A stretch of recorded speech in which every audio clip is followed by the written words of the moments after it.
అఘోరాలు కనిపిస్తారు. వాళ్ళు ఎన్ని సంవత్సరాలు బ్రతుకుతారు? నేను 2 టైమ్స్ కుంభమేళ వెళ్ళినప్పుడు కనుక్కున్నాను. ఒకతను 750 సంవత్సరాలని, ఒకతను 250 సంవత్సరాలని. మనం నమ్మము.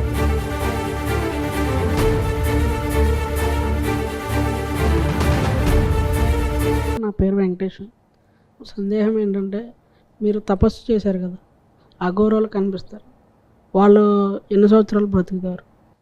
అఘోరాల వాళ్ళ సత్యనిరతిని బట్టి, వాళ్ళ తపశ్శక్తిని బట్టి, వాళ్ళు ఎంచుకున్న యోగ మార్గాన్ని బట్టి కొందరు సుదీర్ఘమైన అన్వేషణలో, సుదీర్ఘమైన సమాధిలో ఉంటారు.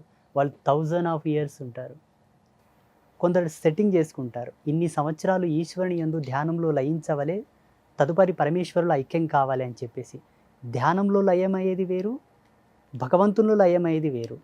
సమాధి స్థితిలో ఉండే వాళ్లకు వాళ్ళ యొక్క నియమిత సమయాన్ని బట్టి వాళ్ళు డిసైడ్ చేసుకుంటారు. వాళ్ళ యొక్క అనుష్ఠాన పద్ధతి వాళ్ళు. కొందరు తొందరగానే విరక్తి చెందించుకుంటారు ఉత్తర జన్మం తీసుకోవడానికి. కొందరు సుదీర్ఘంగా అలాగనే ఉండిపోతారు. ఇప్పుడు హిమాలయాస్లో కొన్ని వేల సంవత్సరాలు ఉన్నటువంటి యోగులు ఉన్నారు, లెక్కకు రాదు. నేను 2 టైమ్స్ కుంభమేళ వెళ్ళినప్పుడు కనుక్కున్నాను. ఒకతను 750 సంవత్సరాలని, ఒకతను 250 సంవత్సరాలని. మనం నమ్మము. మన జ్ఞానానికి వంతు చిక్కవు. నేను రిక్వెస్ట్ ఏం చేస్తానంటే మీతోటి, ఇక్కడ ఉండే వాళ్ళతో కానీ ప్రేక్షకులకు కానీ, మానవుని జ్ఞానం దైవీ జ్ఞానంతో లింకు చేయవలదు. మానవుని అభిరుచులు వేరు, మానవుని డెవలప్మెంట్ వేరు, దైవజ్ఞానం వేరు. దైవజ్ఞానం మన జ్ఞానంతో పోల్చుకుంటే కోటి రెట్లు పరివర్తనం చెందగలగాలి. అప్పుడు దైవజ్ఞానానికి మన జ్ఞానానికి సంబంధం ఏర్పడుతుంది. అది ఎలా సాధ్యము అని మనం అనుకోకూడదు, అది సాధ్యమే. ఇప్పుడు వర్తమానంలో బ్రతుకుతున్న ఈ పంచభూత ఆవరణం లోపల తాబేలు వయసు పెద్దది, మన వయసు తక్కువ. అది ఎలా సాధ్యం? జీవించగలిగితే ఒక వ్యక్తి పద్ధతిగా, పరివర్తనంగా, ఆరోగ్యకరంగా బ్రతకగలిగితే 100 ఏళ్ళు బ్రతుకుతాం. లేదు, నా ఇష్టం వచ్చినట్టుగా నేను స్మోకింగ్ చేస్తాను, డ్రింకింగ్ చేస్తాను, శుచి శుభ్రతలు పాటించను, అడ్డం వచ్చిన వల్ల తింటానంటే 30 ఏళ్ళకే పోవచ్చు. సౌలు యొక్క పర్పస్ ఏంటంటే, దీన్ని గనక మనం డెవలప్ చేసుకుంటూ వెళ్తే లక్షల సంవత్సరాలు జనరేట్ అవుతుంది. అది దీని పర్పస్. అది మనకు గీతలో భగవంతుడు చెప్పాడు కదా, దీనికి నాశనం లేదని. దీనికి నాశనం ఉంది. దీంతో లయం చేయగలిగి మనం కనుక కనెక్ట్ చేయగలిగితే దీంతో పాటు ఇది కూడా డెవలప్ అవుతూ వెళ్తూ ఉంటుంది. అందుకే అన్ని సంవత్సరాలు జీవిస్తారండి. యోగులను 3 పద్ధతులతో పోల్చారు.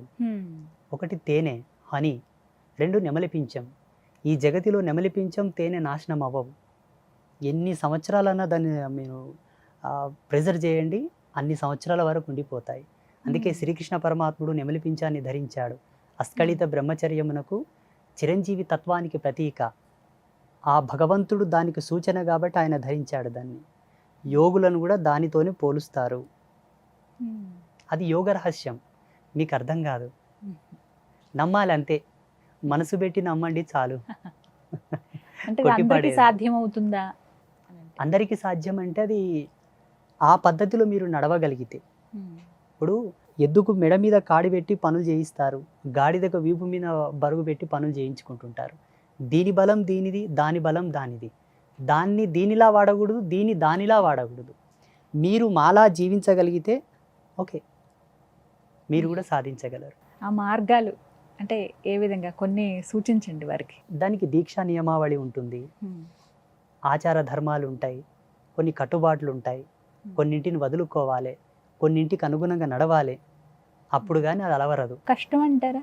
చాలా. ఈ ప్రపంచంలో ఇన్ని అద్భుతాలు జరగడానికి మూలం కష్టమే. కష్టం జరగకపోతే ఇన్ని అద్భుతాలు జరిగేవి కావు. సునాయాసంగా ఈ జగత్తులో ఏ అద్భుతం జరగల. ఒక అద్భుతం జరిగిందంటే దాని వెనకాల చాలా కష్టం ఉంటుంది. ఇది అద్భుతం అనుకుంటే దీని వెనకాల కష్టం కూడా ఉండాలి. ఈజీగా అయ్యేది ఉంటే ప్రపంచమంతా అదే మార్గాన్ని ఎంచుకునేవాళ్ళు కదా. అది చాలా కష్టం. మనం ప్రతికుండగానే లైవ్లో గాడ్ని చూడలేము మాంసనేత్రముల ముద్దతో. ఇలా ఒక యోగిని ఆత్మసాక్షాత్కార దృష్టితో మనం చూడగలిగితే హీఈస్ ద గాడ్. చూడగలగాలి, చూసే మనసు ఉంటే చాలు. గురువుగారు, నా పేరు గోపాల్. నా సందేహం ఏంటంటే, ఈ రోజుల్లో కోరిన కోరికలు తీరాలంటే ఏం చేయాలి? కోరిన కోరికలు తీరాలనుకుంటే ఆ వ్యక్తి కోరికకు అనుగుణంగా కష్టపడాలి.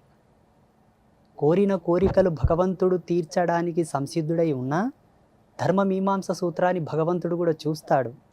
భగవంతునికి ఎప్పుడు కూడా పక్షపాతం ఉండదు. భగవంతుడు అతీతుడు అయినప్పటికీ ఈరోజు దేవాలయానికి వెళ్ళగానే ఫలానా ప్రదేశంలో ఒక దేవుడు కోరగానే అనుగ్రహిస్తున్నాడట అని ప్రచారం అయినెంబడినే తండోపతండాలుగా జనాలు వెళ్తూ ఉంటారు. అది వాళ్ళ భక్తి, వాళ్ళ విఘ్నత. కానీ కోరిన వరాలు దేవుడు ఇస్తాడు అన్నది కొంతవరకు ఆలోచించాల్సిన విషయమే. ఎందుకంటే నువ్వు వెళ్ళి నీ యోగక్షేమాలు కోరుతావు, నువ్వంటే పడని వాడు వెళ్ళి నీ నాశనం కోరుతాడు. నీకు వరం ఇయ్యమంటివే, వాడికి వరం ఇయ్యమంటివే. భగవంతుడు అందుకే మానవుని జ్ఞానంతో మన యొక్క ఉప్పుకారం తిన్న పేయితోటి దేవుని జ్ఞానాన్ని జత చేయవలదు. భగవంతునికి ఒక క్లారిటీ ఉన్నది. కోరిన కోరికలు తీర్చుకోవడానికి సాధ్యమైనంత వరకు 199% మనమే కష్టపడాలి. అంటే ధర్మబద్ధంగా ఉన్నటువంటి ఏ కోరికైనా దేవుడు నెరవేరుస్తాడు అనే ఒక మాట ఉంటుంది. ధర్మబద్ధంగా మనం ఎంత జీవించినప్పటికీ అందులో కూడా ఒక అధర్మం ఉండి ఉంటుంది. ఎలాగంటారా, హిరణ్యకశపుడు ధర్మవంతంగా తపస్సు చేశాడా, అధర్మవంతంగా తపస్సు చేశాడా? ఆయనకి అది ధర్మమే. మరి భగవంతుడు వరం ఎందుకు ఇవ్వాలి? అతగాడికే ధర్మమే, కానీ ఆ ధర్మాన్ని అనుసరించి భగవంతుడు వరం ఇచ్చినప్పటికీ ఎంతమందికి అది ఇబ్బంది కలిగించింది అవుతుంది. ఇక్కడ ధర్మ మీమాంస సూత్రం మనకు అలవరదు, అది మనకు అవసరం లేదు. భగవంతుని మనం కోరవలసినది ఏమిటి అనగా, అయ్యా నీ అనుగ్రహం ఇవ్వు చాలా అనాలి. భగవంతుని అనుగ్రహం లోపల మనకి ఎన్నో అద్భుతాలు జరుగుతాయి. మనం అనుకున్నది మనం కోరవద్దు. నా దగ్గరికి చాలామంది డాక్టర్స్ వస్తుంటారు, గురూజీ నేను ఒక పెద్ద హాస్పిటల్ కట్టాను, అది మంచిగా నడిచేటట్టుగా బ్లెస్ చేయండి అంటాడు. ఇప్పుడు వాస్తవంగా మేము మంచి తాపసులమైతే శుభం భవతు అంటాం. మా వాక్కు సత్యమై ఫలిస్తే ఆయన హాస్పిటల్ రోజుకో 1,00,000 మందితో జనరేట్ అవ్వాలి. ఆయన హాస్పిటల్ మంచిగా నడవాలంటే ఇంక అందరికీ రోగాలు రావాలి, కాళ్ళు ఇరగాలి, చేతులు ఇరగాలి, ఇంకేదో కావాలి. అశుభం జరగాలి. అర్థమవుతుందా? అందుకే కోరిన కోరికలు మనమే తీర్చుకోవాలి. భగవత్ కృప ఎక్కడికి వెళ్ళదు. భగవంతుని కృప ఉందని ఈరోజు మీరు 6 అమ్మగారు మనం కలిసి ఇక్కడ కూర్చున్నాం. నిన్ననే మనం ఎవరిలో ఒకరం ఇదైపోయింటే అయిపోయేదిగా. ఈశ్వర ప్రసన్నత ఉంది కాబట్టి ఇక్కడ కలిసాం మనం అందరం. నేనేమంటాను, చాలామంది భక్తులకు ఒకటే చెప్తున్నాను, పొద్దున లేచి పొద్దుముఖం చూస్తున్నామంటే అది గాడ్ గిఫ్ట్. మన చేతితో మనం తిని మనకు మనం మంచిగా ఫ్రెష్ అవుతున్నామంటే గాడ్ గిఫ్ట్. దేవుడు ఏదో వరాలు ఇస్తాడు అంటే డబ్బో, హోదానో, కారో, బంగ్లానో ఇస్తాడు అనుకోవడం అవివేకం. అది మనం నిర్మాణం చేసుకున్నది. ఇప్పుడు నిర్మాణం అయింది. ఈ జనరేషన్లో ఒక బెంజ్ కారు, ఒక మంచి ఫోన్, ఒక డ్రెస్సు, ఇటువంటివి ఇప్పుడు. కానీ భూమి పుట్టినప్పటి నుంచే దేవుని పూజలు ఉన్నాయి. అప్పుడు కార్లు లేవు కదా, అప్పుడు డబ్బులు లేవు కదా, మళ్ళీ అప్పుడు ఎందుకొరకు పూజలు చేశారు వాళ్ళు? ఋషుల కాలంలో కూడా పూజలు చేశారు కదా, వాళ్ళు ఎందుకు పూజలు చేశారు? ఇప్పుడు సోకాళ్ళు మన అవసరాలు ఎప్పుడు ఉన్నాయి, అప్పుడు ఎందుకు పూజలు చేశారంటే మానవుడికి భక్తి ఎంతో అవసరం. ఈ జన్మకు పరిపూర్ణతను ప్రసాదించేదే పూజ. శరీరానికి అలంకారాలు ఉన్నాయి, శరీరానికి పరివర్తనములు ఉన్నాయి. మంచి మేకప్ చేసుకోవచ్చు, ఇష్టం వచ్చినట్ల గడ్డం గీసుకోవచ్చు, హెయిర్ స్టైల్ చేసుకోవచ్చు, ఇష్టం వచ్చినట్ల అలంకారం చేసుకోవచ్చు. ఆత్మకు పరివర్తనం లేదు కదా. ఆత్మకు పరివర్తన చెందసే పూజ. టోటల్లీ సౌల్ పర్పస్ అనమాట పూజాస్ అని కూడా. ఇవి చేసే కోణంలో మన అవసరాలు కూడా తీరుతూ ఉంటాయి. దేవుళ్ళు అనుగ్రహిస్తారు, మన కష్టాలు తీరుస్తారు, మన కోరుకునేవి కూడా దక్కుతాయి. బట్ ఏంటంటే over expectation is not a right.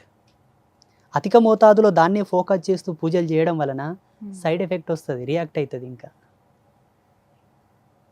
అర్థమవుతుందా? సాధ్యమైనంత వరకు ప్రతి ఒక్కరూ కలలు కనండి, కలలను సాకారం చేసుకోవడానికి కష్టపడండి, భగవంతుని కూడా నమస్కారం చేయండి.